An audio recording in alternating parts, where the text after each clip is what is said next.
2-3 ปีก่อนความสำเร็จน้องอาจจะคิดไว้ว่าน้องได้เดบิวต์ออกมาเนาะแต่ว่าพอถึงวันนี้เนี่ยรู้สึกว่าความสำเร็จไม่มีอยู่จริงอะมีแต่ความพัฒนาแล้วก็หลายๆคนอาจจะรู้สึกว่าความสำเร็จตัวเองอาจจะมีเงินแบบ1,000,000,000แล้วรู้สึกว่าความสำเร็จน้องคือสามารถไม่มีเลยอะอาจจะตอนนี้ในหัวคือแบบมีแต่ตัวเองที่เก่งขึ้นไปเรื่อยๆ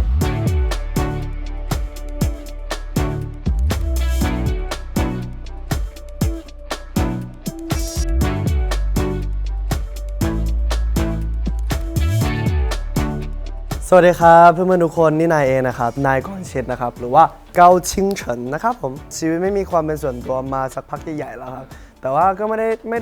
ด้รู้สึกว่าไม่สบายหรือว่าไม่แฮปปี้นะครับเพราะว่าทุกคนให้เกียรตินายมากๆครับในการให้นายใช้ชีวิตส่วนตัวดังนั้นผมก็ไม่ได้รู้สึกว่าเป็นปัญหาอะไรก็ดีครับแฮปปี้ดีเราได้ยินมาว่าเบนจเพศเรื่องนี้แอบซีเรียสนิดนึงเนาะสำหรับผู้ชายเพราะว่าเราได้ยินมาว่าเบนจเพศจะมีหลายๆอย่างไม่ค่อยดีอะก็พยายามคิดที่ทำดีครับแต่ว่าที่กังวลมากกว่านั้นมันจะเป็นเรื่องของได้ยินมาว่าหลังจากอายุ25ครับจะอ้วนง่ายเขาบอกว่าการเผาผลาญมันจะน้อยลงเรื่อยๆนี่คือแบบแรงมากอาจจะต้องออกกำลังกายเยอะขึ้นก็ดีครับเพราะว่าถึงแม้ว่าเราจะทำงานที่จีนเป็นหลักแต่ว่าเราก็บินไปกลับที่ไทยครับผมเพราะว่า2ฝั่งก็จะมีงานอยู่ตลอดอะไรครับก็แฮปปี้ทุกอย่างแฮปปี้ดีมากก็รู้สึกว่าคุ้นชินกับเมื่อก่อนมากกว่าเมื่อก่อนเยอะมากๆเลยครับเพราะว่าภาษาเราก็เข้าใจมากขึ้นแล้วก็เราค่อนข้างที่จะเก็ตความการทำงานของที่นู่นมากขึ้นเพราะเรารู้สึกว่า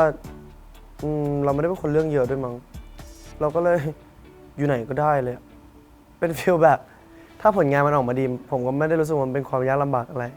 ด้วยความที่หนึ่งเราเรื่องร้องเราไม่ค่อยกังวลเท่าไหร่เนาะตอนนู้นแต่ว่าเรื่องเต้นเองหรือว่าภาพลักษณ์เองหลายๆอย่างเราจำเป็นจะต้องมีการเรียนรู้เพิ่มเติมแล้วก็จำเป็นจะต้องมีการปรับเปลี่ยนรวมไปถึงการควบคุมการใช้ชีวิตต่างๆอะไรครับมากขึ้นมากๆน่าจะเป็นความยากตัวนี้มากกว่าก่อนไปเสียน้ำตานิดนึงเหนื่อยเพราะว่าตอนนั้นเหนื่อยมากเพราะว่าตอนนั้นซ้อมตอนซ้อมอะค่ะเหมือนมันซ้อมเท่าไหร่แล้วมันก็ไม่ดีสักทีตอนนั้นทุกวันต้อง8:30ถึงแบบ3:00 4:00ทุกวันอะไรครับแล้วก็เพราะว่าเรารู้ว่าเราจะต้องพัฒนาเยอะกว่าเพื่อนคนอื่นอะไรครับเราก็เลยขี้เกียจไม่ได้แบบอยากนอนแล้วเราก็รู้สึกว่าเพื่อนทำได้แล้วเรายังทำไม่ได้เลยทำไมเราจะต้องนอนอะไรตอนนั้นก็อาจจะเหนื่อยแต่มันก็ไม่ได้ร้องไห้เพราะว่าท้อแต่อาจจะเป็นเพราะว่าร่างกายมันแบกรับอะไรไว้เยอะอะไรครับเพราะเรารู้สึกว่าตอนแรกไปการแข่งขันมันจะสูงมากมันก็สูงแหละแต่ว่าเพื่อนดีครับเพราะว่าเหมือนทุกคนมาจากหลากหลายสถานที่เนาะทุกคนก็จะมีความแบบเห็นอกเห็นใจจะมีความเข้าใจมีความช่วยเหลือกันอะไรครับตอนแรกผมนึกว่าไปแล้วทุกคนจะเป็นฟีลแบบคำเหม่งอะไรกันมันไม่มีอะไรเท่าไหร่แล้วก็ตอนอยู่ในรายการทุกคนก็เฟรนลี่มากๆแล้วก็ทีมงานทุกคนต้อนรับดีแล้วก็มีแค่เรื่องเหนื่อยตอนเรียนตอนซ้อมนั่นแหละที่เหลือผมว่าแฮปปี้ดี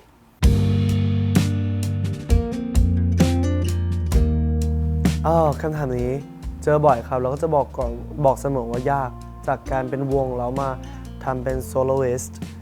ยากมากๆเพราะว่าหลายๆอย่างตอนที่เป็นวงครับทุกอย่างมันจะขึ้นอยู่กับหลายๆหัวเนาะ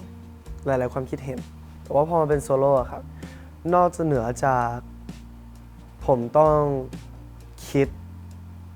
เป็นเมนโปรดักต์ออกมาเพื่อที่จะไปต่อยอดผมยังต้องรองรับความ risk หลายๆอย่างต้องยอมรับความกดดันต้องยอมรับความlimited of time มันยากตัวนี้แหละครับมันยากตรงที่ว่ายูจำเป็นจะต้องโตให้ทันแบบตัวเองต้องโตให้ทันไม่งั้นมันไม่มีเวลาให้ล้มเพราะว่าในวันที่ยูอ่อนแอคนที่อยู่ในเวย์เดียวกับยูเขาก็จะพุ่งไปแล้วเขาไปก่อนยูแล้วใช่ไหมดังนั้นผมรู้สึกว่าเราเอาเวลาที่เราจะต้องไป waste of that ridiculous แบบไร้สาระพวกนั้นเอามาพัฒนาตัวเองดีกว่าถึงแม้มันจะเหนื่อยแต่ว่าในอนาคตมันไปได้ไกลกว่า ถึงแม้ว่าตอนนี้เราแยกวงกันแล้วครับกับเพื่อนๆแต่ว่าเราก็ยังติดต่อกันตลอดแบบเพื่อนๆเวลามีผลงานเขาก็จะส่งให้กันและกันฟังอะไรเขาว่าเป็นไงแบบยูว่าเพลงนี้โอเคไหมแบบเพลงนี้ดีไม่ดีหรือเพลงนู้นดีกว่าเพราะว่าส่วนใหญ่ทุกคนก็จะแบบมาถามความคิดเห็นกันตลอดครับ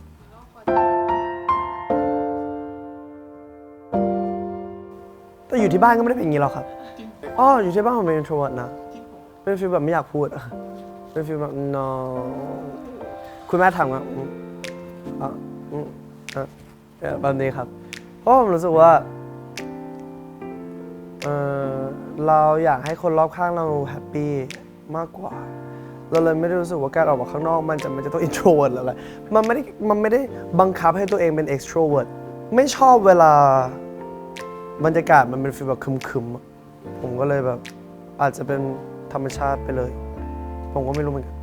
เราเคยมองโลกในแง่ลบช่วงหนึ่งแล้วเรารู้สึกว่ามันไม่ได้ทำให้เราเป็นคนดีอ่ะผมก็เลยช่วงนั้นก็เลยพยายามเปลี่ยนตัวเองเพราะมันจะมีช่วงหนึ่งที่แบบรู้สึกว่ามองทุกอย่างลบไปหมดเลยอะแบบตื่นเช้ามาแล้วแบบถอนหายใจหรือว่ากินข้าวแล้วรู้สึกว่าทุกอย่างมันไม่ดีไปหมดหรือว่าแบบไม่อยากเจอเพื่อนหรืออะไรอย่างเงี้ยครับก็เลยรู้สึกว่าต้องไม่ได้ละเรารู้สึกว่าเราเป็นคนมีจุดดีอย่างหนึ่งคือเรารู้ตัวเร็วเราค่อนข้างเข้าใจตัวเองอะไรอย่างเงี้ยครับเราก็เลยเปลี่ยนมาเราไม่ได้รู้สึกว่าเราค้นพบอะไรเพราะก็ไม่ได้รู้สึกว่าเราเคยไปหาอะไรให้ตัวเองหรือว่าต้องไปถามตัวเองว่าเราอยากเป็นอะไรหรือว่าอะไรใดๆๆๆๆแต่ว่าเราเป็นฟีลแบบเราค่อนข้างที่จะเปิดรับความเป็นตัวเองครับหลายๆคนอาจจะรู้สึกว่าแบบตรงนี้ไม่ดีเราเป็นอย่างนั้นไม่ดีคนนั้นไม่ชอบคนนี้ไม่ชอบเราก็จะเปลี่ยนแต่นั้นรู้สึกว่าตั้งแต่เล็กอะครับตอนที่อาจจะยังไม่ได้มีภาพลักษณ์แบบนี้หรือว่าอาจจะยังไม่ได้มีสกิลส์ใดๆที่มีอยู่ณปัจจุบันตอนนั้นเองเนี่ยก็ยอมรับว่าตัวเองเป็นยังไงอาจจะร้องเพลงไม่ได้ดีเท่าคนอื่นอาจจะไม่ได้หน้าตาดีเท่าคนอื่นเราก็ยอมรับเวอร์ชันนั้นๆของตัวเองอะครับแล้วเราค่อยไปพัฒนาแต่ว่าเราไม่เคยคิดที่จะเปลี่ยนตัวเองเพื่อให้คนอื่นมายอมรับเรา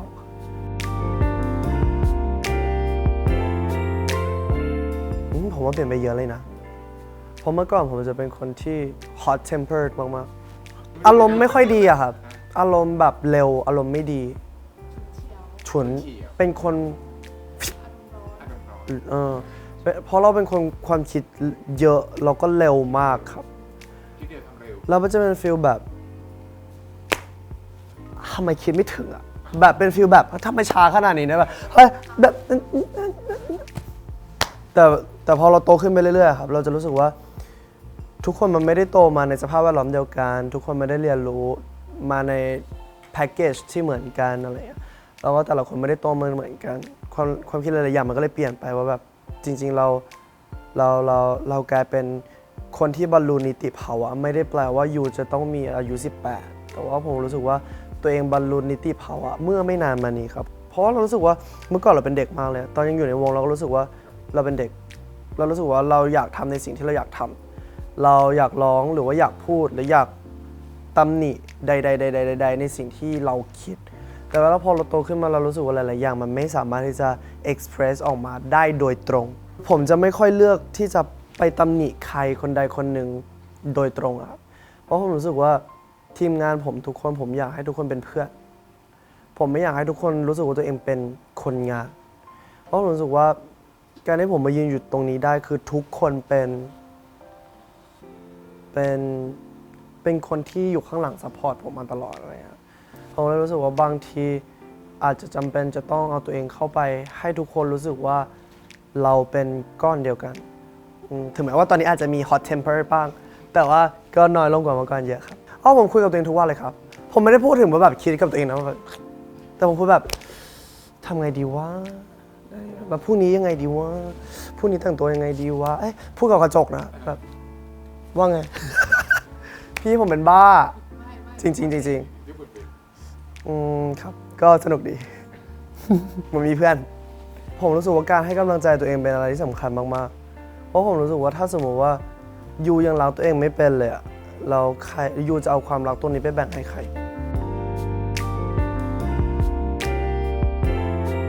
ผมรู้สึกว่า มีความพัฒนา แต่ว่าอาจจะยังไม่สำเร็จ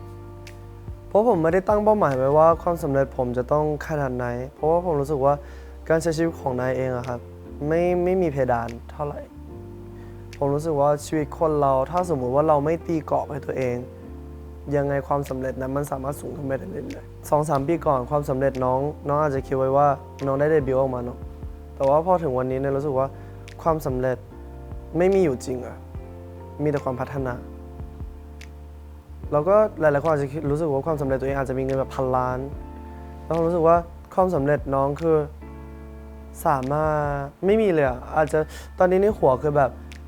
มีแต่ตัวเองที่เก่งขึ้นไปเรื่อยๆสามารถที่จะทำให้ตัวเองแล้วก็ที่บ้านมั่นคงไปได้เรื่อยๆมากขึ้นเรื่อยๆทุกๆวันอะไรอย่างเงี้ยครับแล้วก็มีแฟนๆที่รักมากขึ้นทุกๆวันมีผลงานเยอะขึ้นไปเรื่อยๆอีกหน่อยอาจจะมีคนที่สามารถมาเรียกเราได้ว่าแบบเป็นไอดอลอะไรอย่างเงี้ยครับเพราะเราอยากแบ่งปันเราไม่อยากทำให้สิ่งที่ตัวเองรู้สึกว่าตัวเองดีมันหายไปจากโลกนี้ครับผมอยากจะแบ่ง energy นี้ให้กับทุกๆคน เราเห็นแฟนๆตัวเองมาตั้งแต่วันที่มีแค่ 5 คน 4-5 คน แล้วก็จนมาถึงวันนี้ที่ไปไหนมาไหนก็มีคนรู้จักอะไรเรารู้สึกว่าเราภูมิใจกับทุกๆคนมากเลย เพราะว่าหลายๆคนเราก็เห็นมาตั้งแต่ตอนเราอยู่ไทยจนมาถึงวันนี้ครับก็ยังเห็นหน้าเห็นตาอยู่หลายๆคนแล้วก็ใน Twitter เองในออนไลน์เองเราก็ยังเห็นหลายๆ account ที่ยังอยู่กับเรามาตลอดอะไรเงี้ยผมก็เลยไม่ได้อยากพูดอะไรมากผมก็พูดกับทุกคนมาตลอดว่าขอบคุณแล้วก็จะพยายามทำให้ตัวเองไม่มอบความผิดหวังให้กับทุกคนอะไรเงี้ยก็รู้สึกว่าตัวเองเจ๋งอะ I feel like I'm so cool เพราะในรู้สึกว่า I'm so unique you know รู้สึกว่าตัวเองเก่งมากๆที่สามารถ maintain ความเป็นตัวเองมาได้จนถึงทุกวันนี้ครับเพราะเรารู้สึกว่าในทุกๆวันเรารู้สึกว่าเป็นเรื่องราวที่สุดยอดไปเลยแล้วก็ happy and I'm happy so happy ครับขอบคุณมากครับ